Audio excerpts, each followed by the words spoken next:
Good morning, everyone. I'm Alex Arugula here with our Youth Community Agriculture Program summer crew members. These incredible young people have spent the last 7 weeks digging into our local food system, learning about advocacy, and growing fresh veggies at Iroquois Urban Farm for neighbors who are facing tough times right now. Our food distribution partners in that effort have been South Louisville Community Ministries, Southwest Community Ministries, Feed the West, and Ag in the City.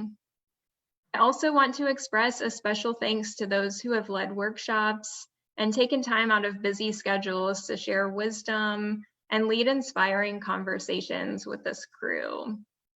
Those people are Summer Auerbach, Rainbow Blossom Natural Food Markets, Jokari Beatty, Jobe Products, Emily Beauregard, Kentucky Voices for Health, Nikki Boyd, Norton Healthcare, Dr. Asha Brown, University of Louisville, Jamie Burghardt, Waterfront Botanical Gardens, George Eklund, Coalition for the Homeless, Chef Maggie Mushroom Epperson, a former YCAP crew member and current student at Johnson & Wales University, Councilwoman Nicole George, Chef Michael Hargrove, River City Supper Club, Asia Watermelon Jaluk, former YCAP crew member, Stephen Lewis, Ag in the City, Kurt Dirt Mason, USDA Natural Resources Conservation Service,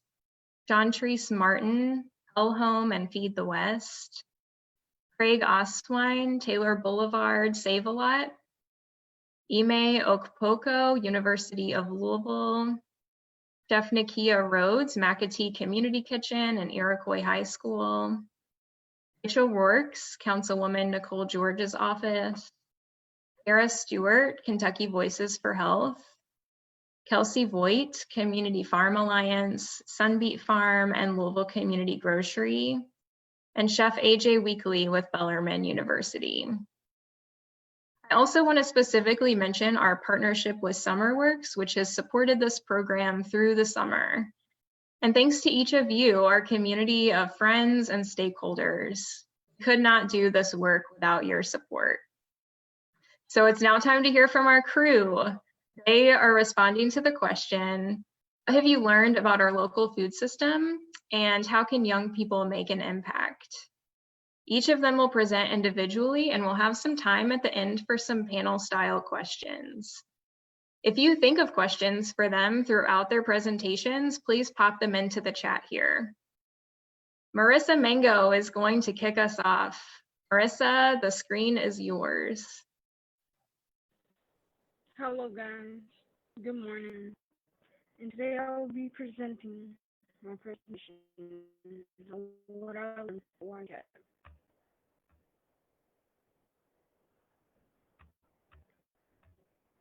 Oh.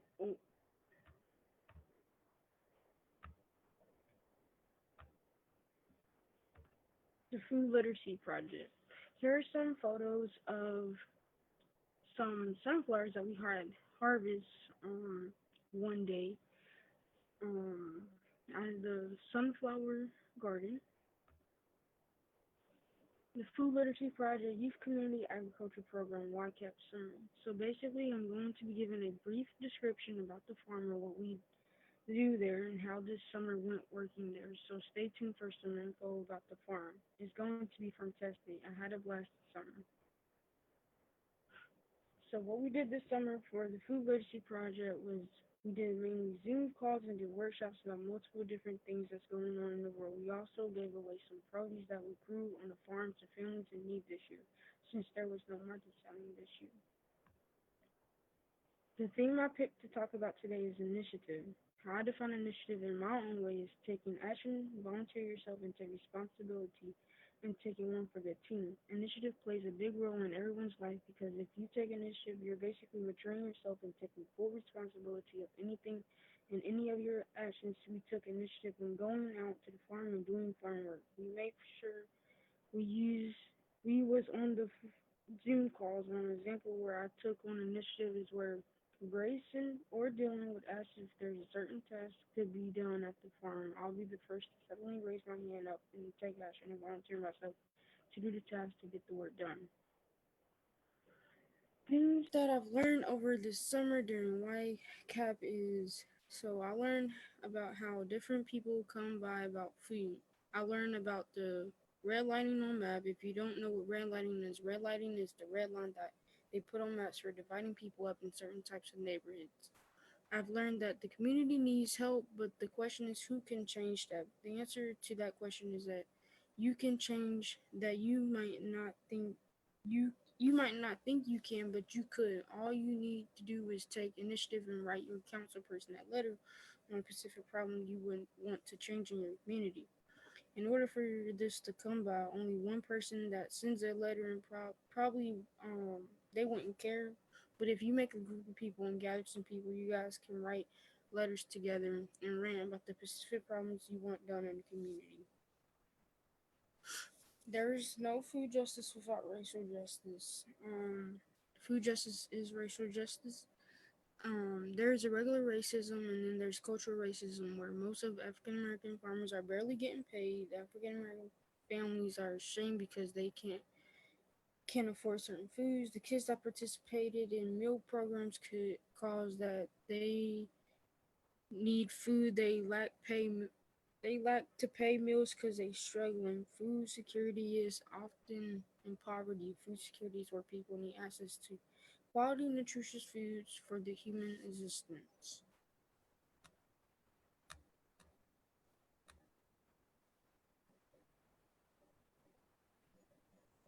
I think I'm done here, guys. So I will be leading it on to Jasmine, I think. Be leading it on to Jasmine. Good job, Marissa. Thank you so much. Welcome. And yes, Jasmine Jalapeno is up next. Okay, let me just share my screen.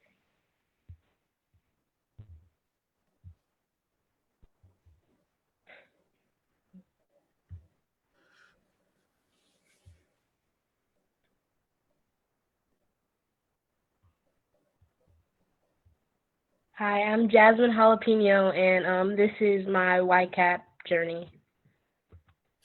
Over the summer, we learned a lot about food justice, especially in Louisville. We learned of food deserts and how we have the power to change so that everyone has equity and equality when it comes to healthy food. Something that I've enjoyed is cooking plenty of healthy recipes. My personal favorite was the spring rolls. Learning to cook is important because it helps me personally eat more vegetables because sometimes it's hard, especially when this isn't something you're brought to think about or know how to cook. What I've done. 1 week of YCAP, our independent work was to create petitions. So with all the food justice learning we've done throughout the weeks, one I felt most passionate about was more money throughout predominantly Black neighborhoods. I got the opportunity to share with others my opinions and to see that people also want this change too. It was a fun experience. And here's a picture of my petition that I made. Throughout these 7 weeks, I think one of the words of the week that I've developed more of is hope. Me and my coworkers have worked hard these 7 weeks, not only learning about the issues we face in the world, but really using our voices to advocate for change. YCAP has given me hope because they've shown us that people out there really do care about our voices and what we think, and that we have more power than we think. So moving forward, I plan to advocate for things I believe in and never be afraid to use my voice. And that is the end. So, passing it on. Good job, Jasmine. Thank you so much. Up next, we have Swasma Fru.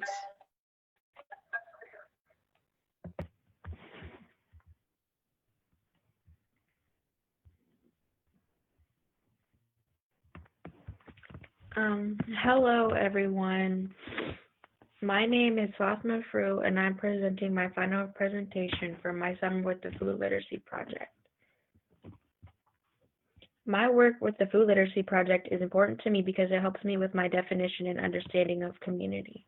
Not only do I consider my job part of my community because I feel safe and welcome, but the Food Literacy Project has taught me a lot about taking care of your community.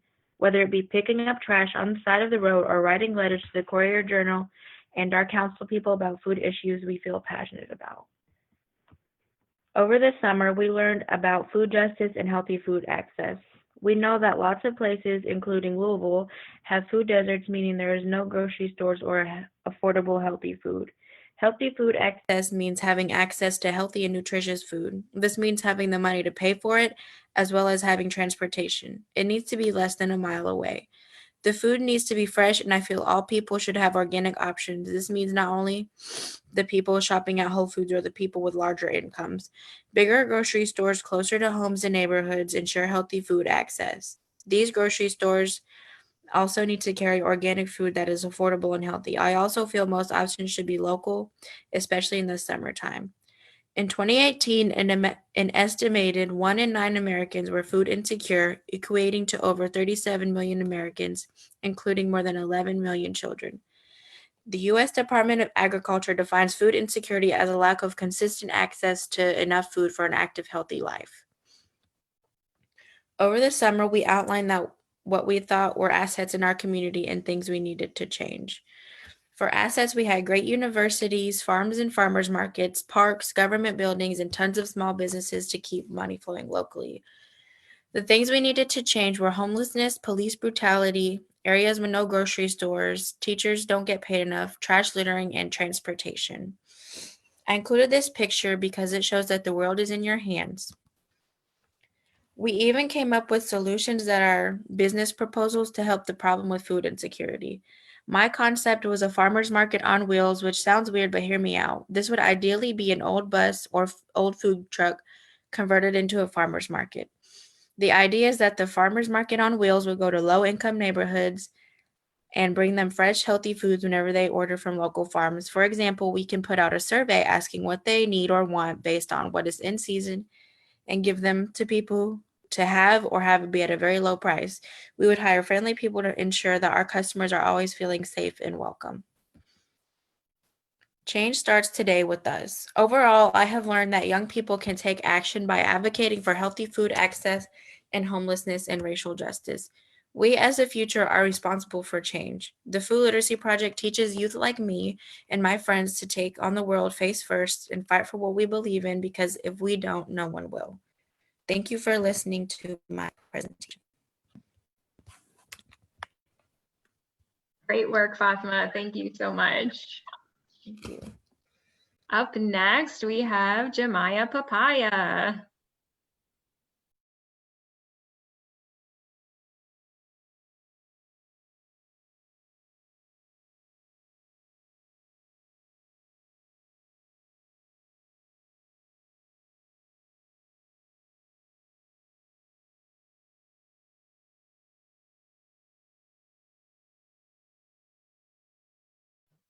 Jamiyah, you are still muted, by the way.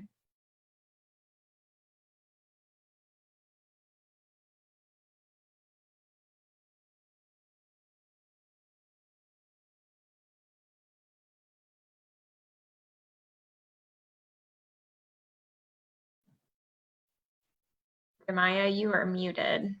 There you go. Okay. Hello, everyone. My name is Jamiyah Papaya, and I am a food ambassador for the Food Literacy Project. This summer, even with the distraction of COVID, me and my team have still found ways to discuss and help the things in our community we feel need to be added, changed, or needs more attention, along with the discussion of responsibility, power, initiative, commitment, courage, and hope. While discussing all these different topics, the one that resonated with me the most is power. The reason this specific topic did is because I feel that when discussing this, I realized the most about my community, who runs it, and the different policies put in place that control everything around me. It also made me realize how much I want to change these things. During my time on the farm, I think the most peaceful and memorable part of it all is harvesting and seeing our hard work come to life from before to after. This is really rewarding to me, and it keeps me going through even the hottest farm days.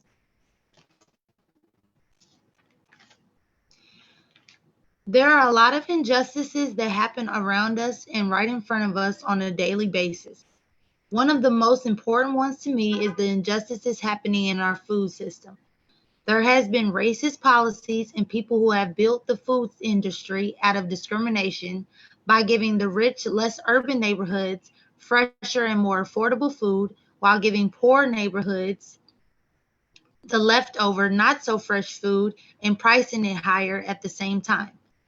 Changes in new leaders and policies could end all these injustices, along with more groups like the Food Literacy Project to speak up for it, which brings me to how community change happens. People in the community coming together and speaking up on issues and problems in the community that need solving. As community members, we all play a part of spending and speaking up our voice for where we call home. My next steps while entering my senior year of high school is to continue to work for FLP and to continue to use my voice in my community to help change what I think needs change. I have learned that our local system is filled with flaws and faulty policies, but groups like the Food Literacy Project can use our voice to speak up for fresh food and affordable food for everyone in the community. That's my presentation. Thank you. Good job, Jamiyah. Thank you so much. Next up, we've got Ruby Radish.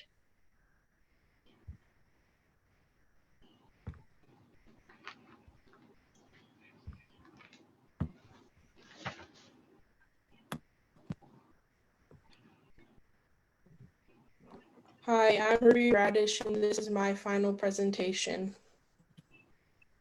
After working with YCAP, I have learned a lot about planting and harvesting vegetables and how to use those vegetables in different recipes. We use these vegetables to make vegetable crepes. Through this process, I have learned a lot about food insecurity and have thought about different ways we as a community could decrease food insecurity in Louisville. Along with learning about food insecurity, participating in YCAP has helped me realize that I can use my voice to make changes to our community by writing letters to my councilperson and our mayor and creating petitions, things that I would never have done before participating in YCAP. Food insecurity is a major problem that affects low-income families in neighborhoods throughout Louisville. In Louisville, 1 in 6 people are food insecure. There are government programs that are out there to help people like SNAP, but they don't do enough to fix this problem. Over half of the people on SNAP still experience food insecurity. Even with programs like this in place, almost half of people who are food insecure in Louisville don't qualify for these programs. Food insecurity doesn't only affect the people who are food insecure. Decreasing food insecurity would lead to decreased violence, the creation of jobs and economic growth, and reduction of poverty within our community. Feed the West is a place that helps food insecure people in the West End get fresh food, and that is where this box of cucumbers was donated to. This is my idea for a business that would decrease food insecurity. It is a vegetable truck that is like a mobile farmer's market that would go to different neighborhoods and senior living communities to deliver affordable fresh food.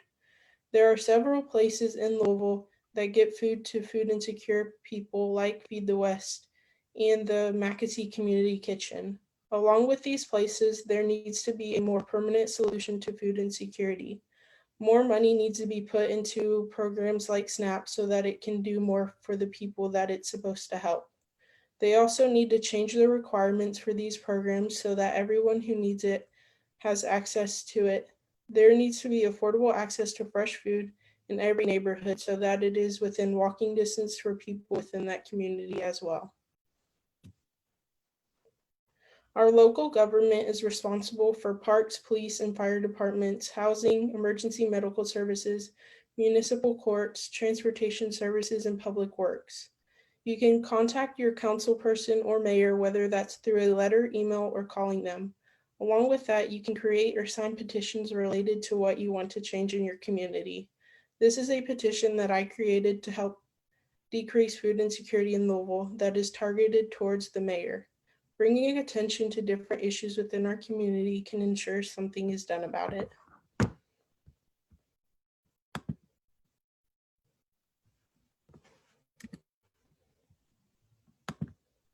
Great work, Ruby. Thank you so much. That was wonderful. Up next, and last but certainly not least, we've got Danielle Dragonfruit.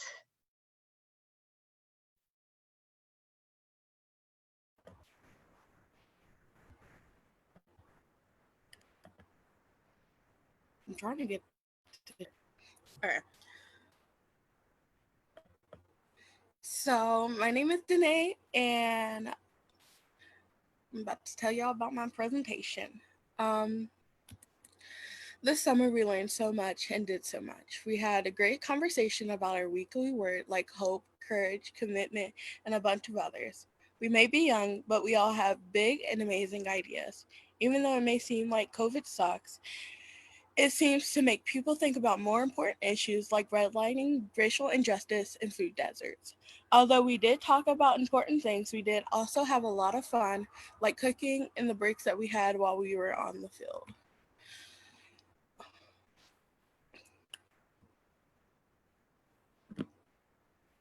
Okay, hold on.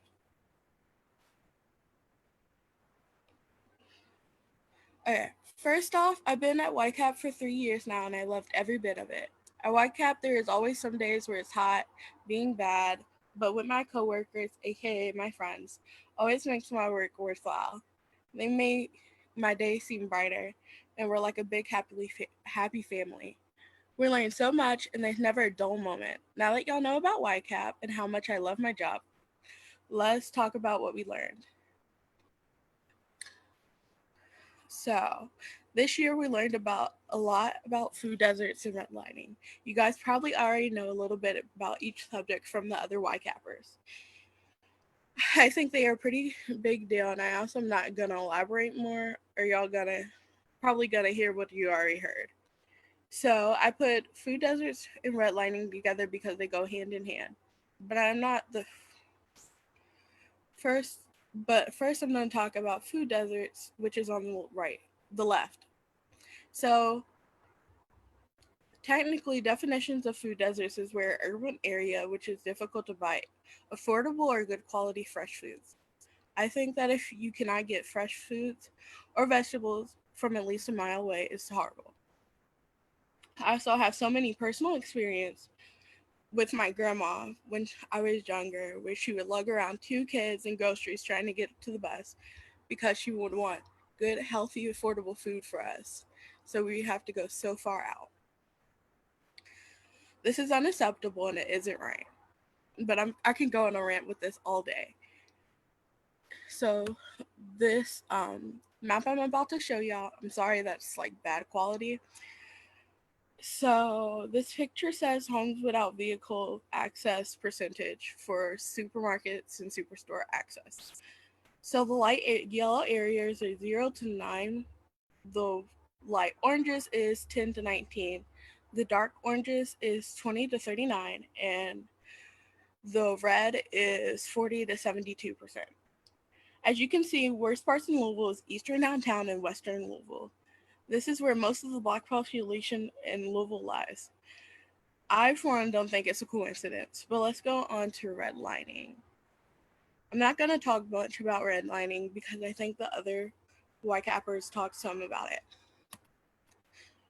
So redlining is to refuse a loan or insurance to somebody because they live in an area deemed to be poor financial risk. Most of the areas are deemed poor financial risk in Louisville is where downtown Louisville is at. It seems to me that most of the area where Black people live have no access to good food and can't buy property. I would say I'm not saying it's racist, but I am saying it's racist. The system was made up to be racist, and since I'm not talking about racist, I'm just gonna stop here. but enjoy a few pictures that I couldn't fit into the presentation. So that's me and Jasmine.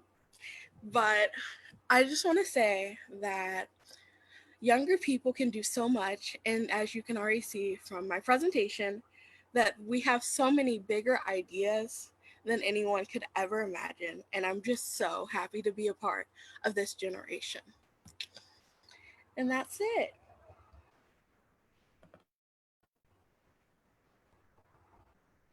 Good job, Danae. Thank you.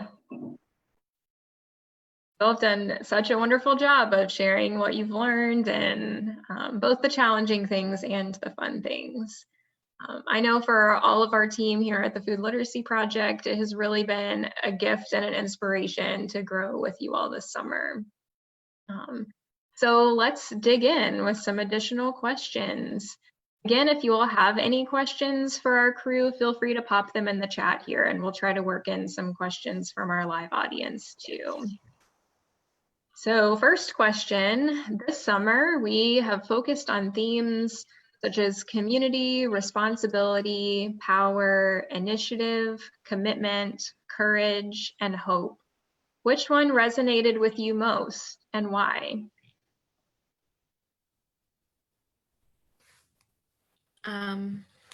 For me, the word power resonated with me because we learned a lot about power this summer, and the Food Literacy Project made me realize that I have power even though I'm only one person. I used to think that I couldn't do anything, but now I'm not scared anymore to jump in because it makes me feel more ready to take on the world and fight injustices.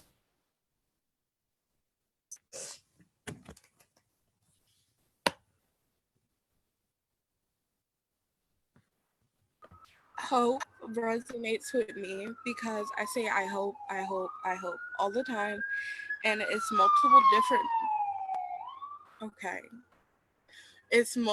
different feelings that you feel. It's determination, it's happiness, it's sadness, and I am a very emotional person, so I resonate with that.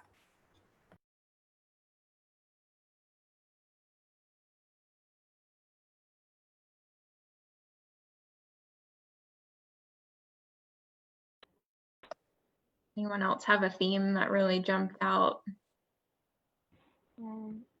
I say initiative because if you take more initiative and on to you be the first person to say something about a specific issue going on in the community, or make a group of people going on in your community, then there possibly could be change in the community. Like the racial justice, food justice, certain communities is just not fair. Some communities have certain things other communities don't because of where you live at. So if you just take more initiative and take action and have full-on responsibility and going on forward, then there could be possibly change. Speak up. Don't be a bystander. To be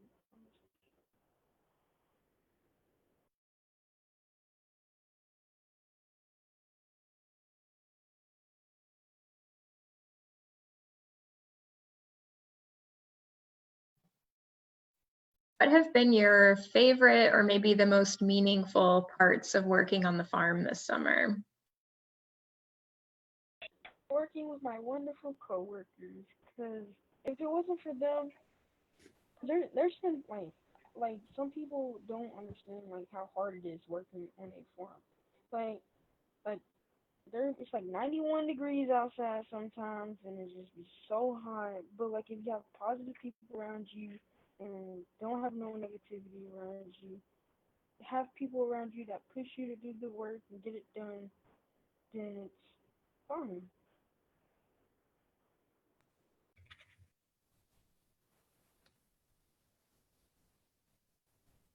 I agree because my favorite part about this job is the community aspect of it. So going to the farm and talking with your coworkers, and being outside, it just makes my day better. So it's a really big community thing with me.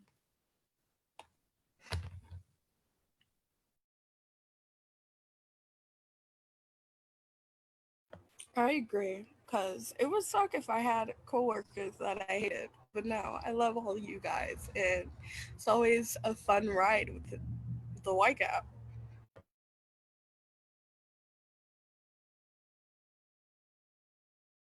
This has to be one fun job because all other jobs they don't really understand us, and the people that we work with understand us, like Alice and Grace. All the adults that work with us actually understand us.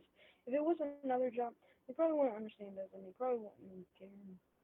So I'm actually happy and grateful that I have nice and wonderful people to work with, even my coworkers. Thank you.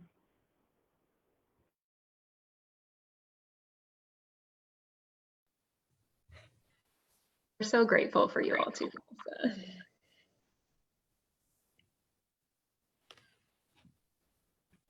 We'll go on to another question.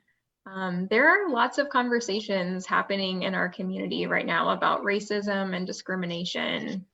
How has racism impacted our local food system? And what changes do you think could promote an equitable food system? In the predominantly black neighborhood, they barely like get any access to like any healthy foods, or they barely have any grocery stores in their neighborhood. Um, they'll probably have to like go miles and miles away just to get to a grocery store, just to get what they need. Um, so I feel like they need to put more grocery stores in more predominantly black neighborhoods, like the West End or like anywhere downtown, because there's not really any good grocery stores down there. They only have is like corner stores. And last summer we compared two Krogers, one in Broadway and one on Barstown in the Islands, and they were completely different. And I didn't think it was fair. Even prices were different, and I didn't think it was fair. Yeah, and to go off what Marissa said, I think racism is so deeply ingrained into our society, so it's gonna be so hard to like get it out of there.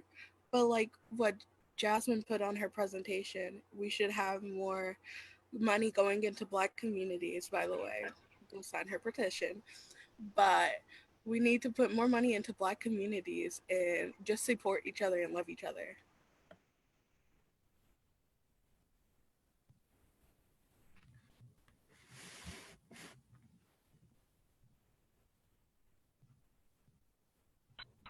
I happen to notice that the African American farmers are also getting less pay, and I don't think that's fair because they're doing the same thing. They're doing the same thing that everybody's doing. We're all the same people.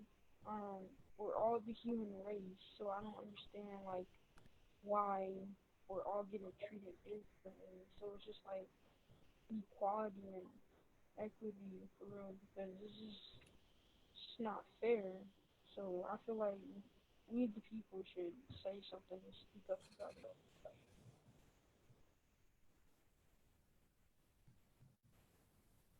Absolutely. There's certainly still a lot of work to do.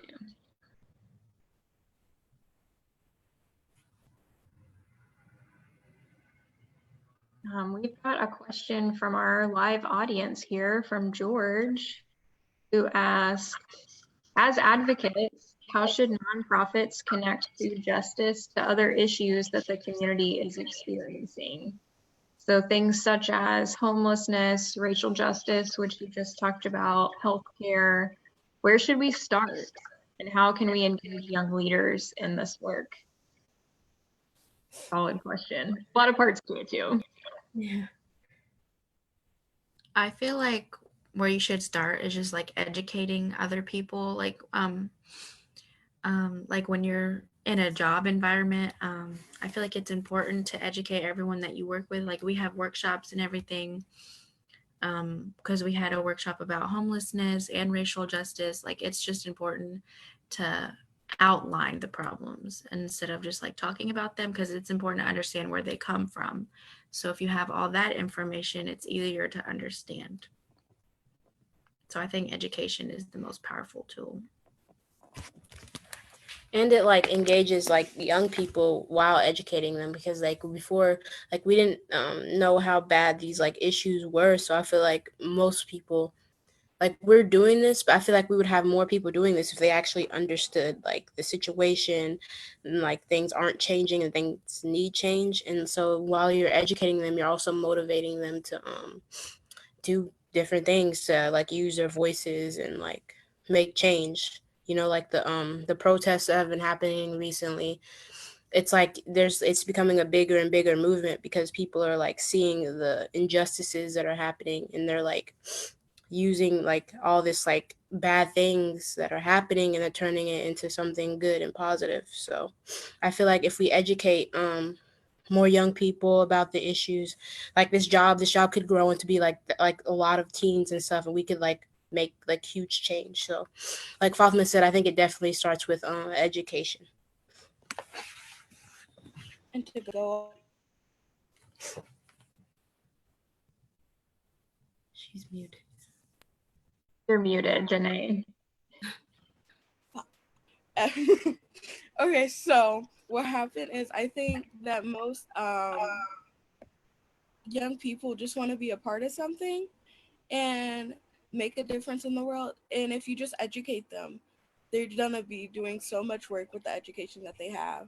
And like we educate ourselves too, but we don't really know about what like problems to educate ourselves on other than what we have of personal experience.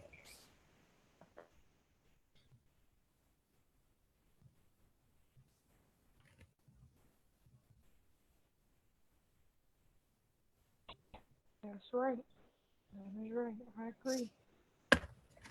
And like nonprofits can like connect all this, because there are places like Feed the West and stuff, places like that, where like they're put in like predominantly black neighborhoods to give out food to people who don't have access to it. So that's how you could create change like through that. So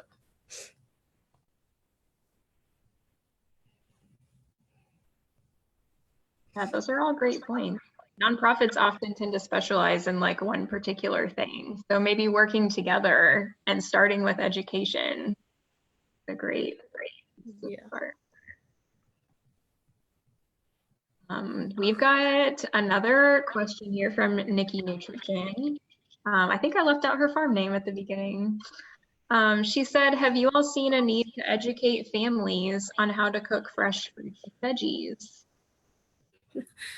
All the time.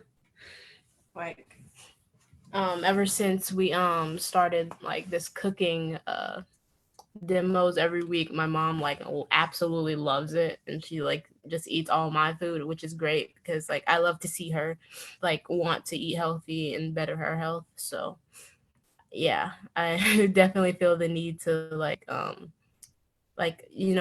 Nikki I think taught us about like nutrition last year, about how sugar affects your body, and my mom like loves sugar, so I've been like trying to be like, maybe you should have like, some of these cucumbers instead of Twixes. But yeah, I've just had this like motivation to want to like help others and like my family members and to better their health because of this job.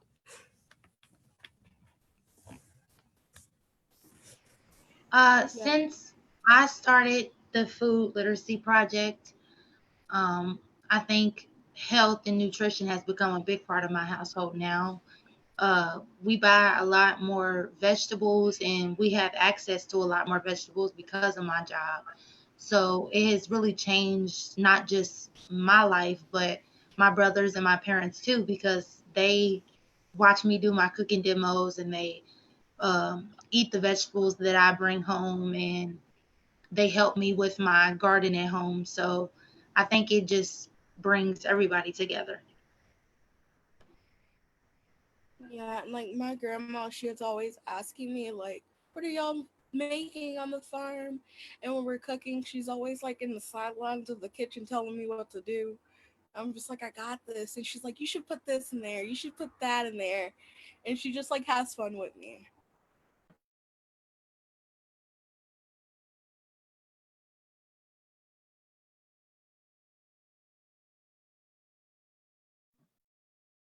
cool thing about this program being virtual this summer is that you all are sharing some of these experiences with your families, like rather than cooking on the farm or in a space together, you're doing it in your own homes, and it's probably easier to share it with your families. Let's see, let's move on to another question. We talked a lot this summer about community change. How do community changes happen, and what role do we all have as community members?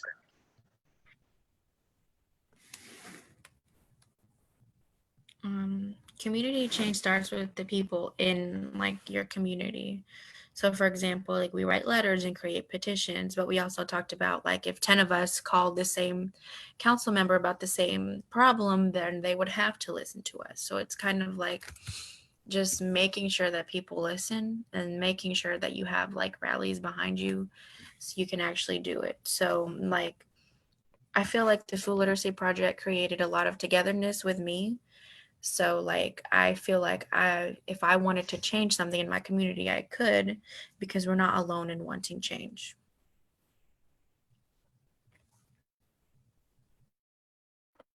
And I feel like there's community changes everywhere, good or bad, if you actually just pay attention. And you can actually be a part of that if you pay attention and show up to metro meetings and stuff like that.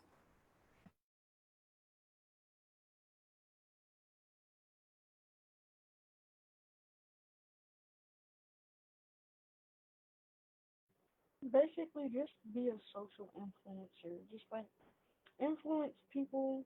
Like I know people like out here doing YouTube, but they also like also giving people like information on what to do, like their social experiments or social influences.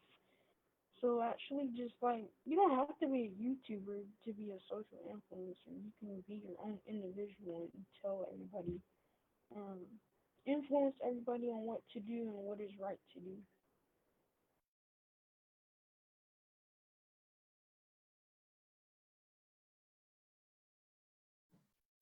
So true. There are a lot of different places to start, but ultimately we just have to remember that we can have influence.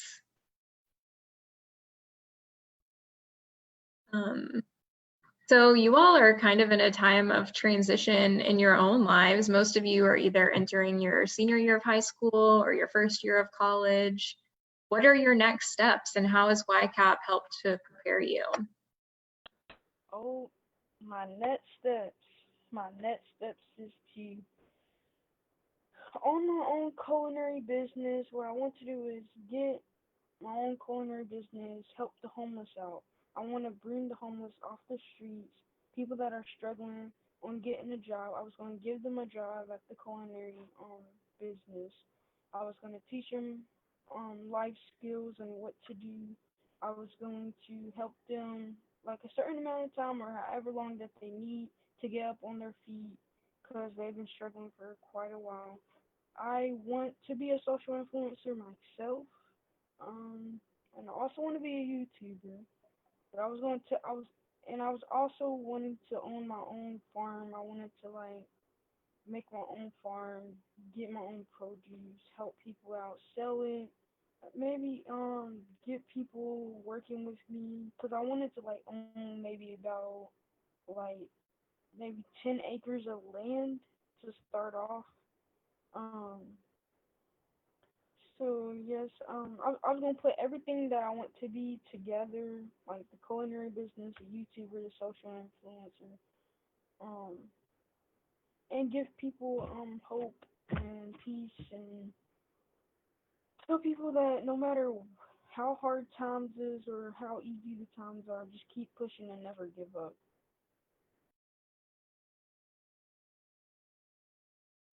Such a beautiful vision, Marissa. Thank you so much. We're a bunch of entrepreneurs over here because actually we had a project where we talked about having our own business. So, yeah, a few of us talked about that. But for me personally, my next step in life is to go to college. And YCAP has actually helped me with that because number one, they tell us stories about when they were in college, and it makes me less worried. because I'm just like, what is this new experience gonna be like? And Grace was like, it's easy to have new friends at college, and I'm just excited for that new aspect of life.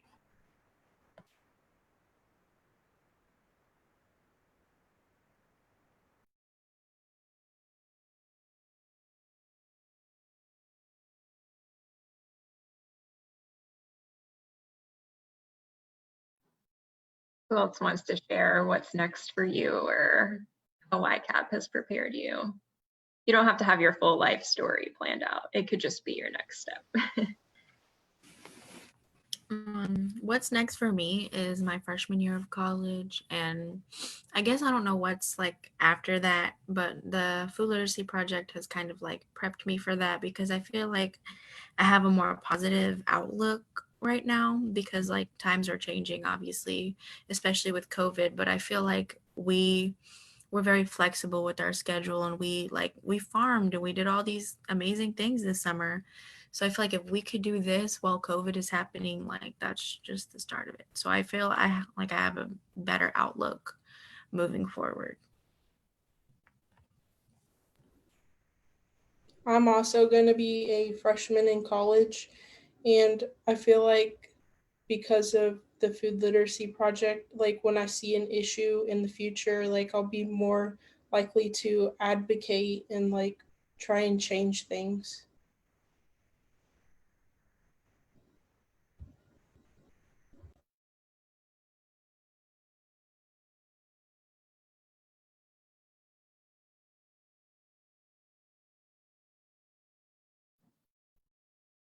There's so much inspiration in this group that just bounces off of each other. It's wonderful.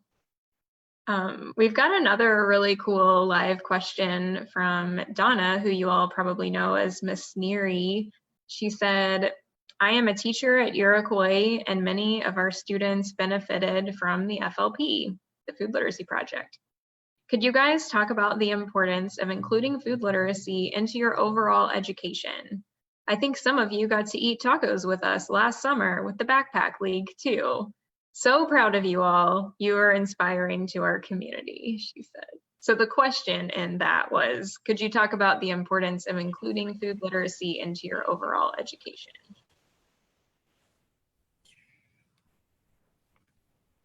I think it's like very important. It's been like a game changer to me, like completely. I've changed the way I like see food, how I interact with food, growing food. And it also just connects with like issues in our world. There's just like so many aspects to it, I guess, and it's so important, more important than you think, because you think about it, you're like, oh, Just like cheeseburger or a salad, but it's like more than that. It's like bettering your health, better communities through food.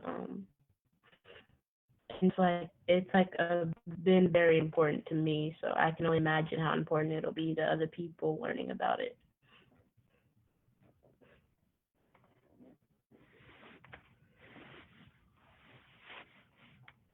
I feel like a lot of students don't like know a lot about nutrition because of the way that it's taught in school. So I feel like us with the farm, we're learning how to grow it, and we also have workshops in nutrition, and we have like we talk about how it affects you physically, but not just that, but like mentally too. So I feel like bettering the nutrition like standard in teaching is important because like if I was a teacher, I would want students to feel welcome. So I feel like making sure that students feel welcome and things like that with food literacy is very important.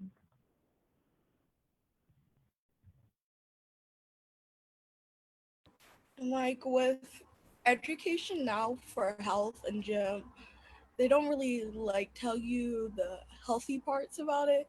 They're like, you're gonna do one day, run back and forth for drills, and then we're gonna do it the end of the year and see how well you did again. And health class, they just tell you about sex education, which is good, but that's the only thing you tell kids, like teenagers, when half of them probably already know about it. And like I feel like school teaches us fundamental things about learning, but they don't really teach us about life. And if they had like a lesson about life and healthy education, we would have so much of an educational system. I feel like school doesn't teach us really nothing. I feel like school just hides a bunch of information that they shouldn't give out. I feel like school is pointless nowadays. That's what I'm trying to get to. Especially if you go to JCPS, like it's just like pointless because I feel the teachers don't care about you. They say that they're giving us fresh food in the cafeteria when they're really not. Like the eggs is made out of powder and water. Like how is that healthy? It's not even real eggs. Then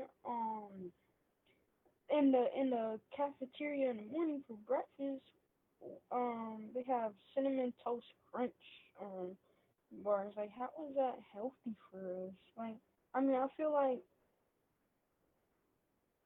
in gym class, okay, gym class is good and all, but it's like okay, we run. What is running every day gonna? I mean, I understand running's fine, but like, there's other things to our body that we need to know about. Like, I mean, I just feel like school is just very pointless, and I feel like you just have to like teach yourself nowadays on what to do because I mean, I don't understand the school system nowadays. I really don't.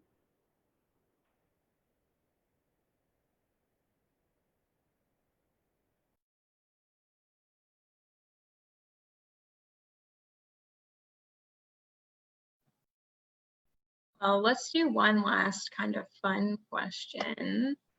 What is your favorite recipe that you've gotten to practice or learn this summer? My favorite recipe that I got to learn this summer is the veggie spring rolls. I thought those were really good, and my family thought they were really good too. Me and my family ate those.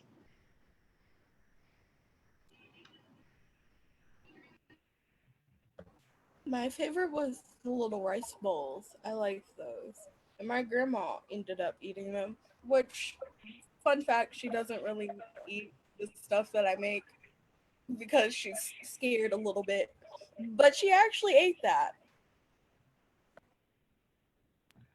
I'll probably say mine is I forgot what it's called, but I'm gonna just call it the veggie stew, the veggie stew, where it was just like a bunch of vegetables.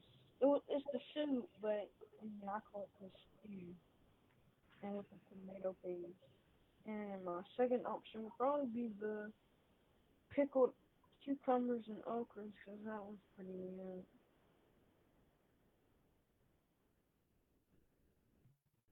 I agree. The pickles are my favorite, definitely.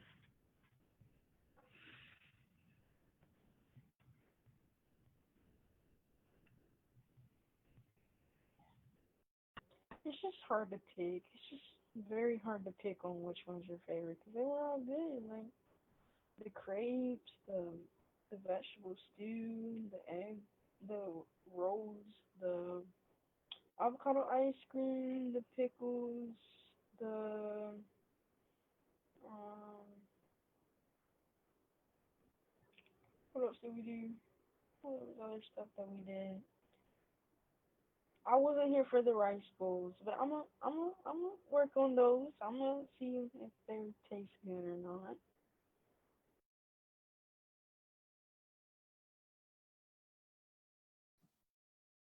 Yeah, you all got to make a lot of yummy recipes this summer. They all looked so good. I want to share, we just got a really wonderful comment from Maggie Mushroom that I want to share with you all. She said, the Food Literacy Project empowered me to think more critically about food and eventually helped inspire me to attend Johnson and Wales University, where I'm majoring in culinary nutrition. I'm beginning a business now called the Diabetic Nutrition Coach. She has a Facebook page, by the way, that has some cool stuff on it if you want to follow her. to help people on the road to leading a healthy life through sustainable food practices. Since Food Literacy Project, I have also been involved with Slow Food Nation, whose ideals are cooking food and taking time to appreciate our food and where it comes from. So Maggie is like a former generation of YCAP crew, and it's cool to see where she is now for sure.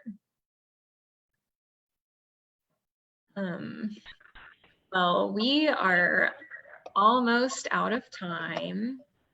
Thank you all so much for tuning in today, and thanks to you all, our YCAP crew, for your hard work and thoughtfulness. If anyone out there would like to connect with us further, please do visit our website at foodliteracyproject.org. You can sign up for our email list and reach out if you're interested in partnering with us. Our work is supported through partnerships and donors across the community, just like you. As you're able, please consider pitching in a contribution to support this much needed work. You can also do that on our website, which once again is foodliteracyproject.org. We hope you'll support and keep in touch. If you'd like to hear more from the YCAP crew, you can tune in here next Friday at noon, and we will be sharing their panel conversation from the Sowers of Justice Conference last fall. And finally, the YCAP crew will be seeking your feedback about their presentations today through a quick survey that will be posted on our Facebook event any moment now. Please take a moment to fill that out and visit our website to stay connected. Thanks again for tuning in and growing forward with us.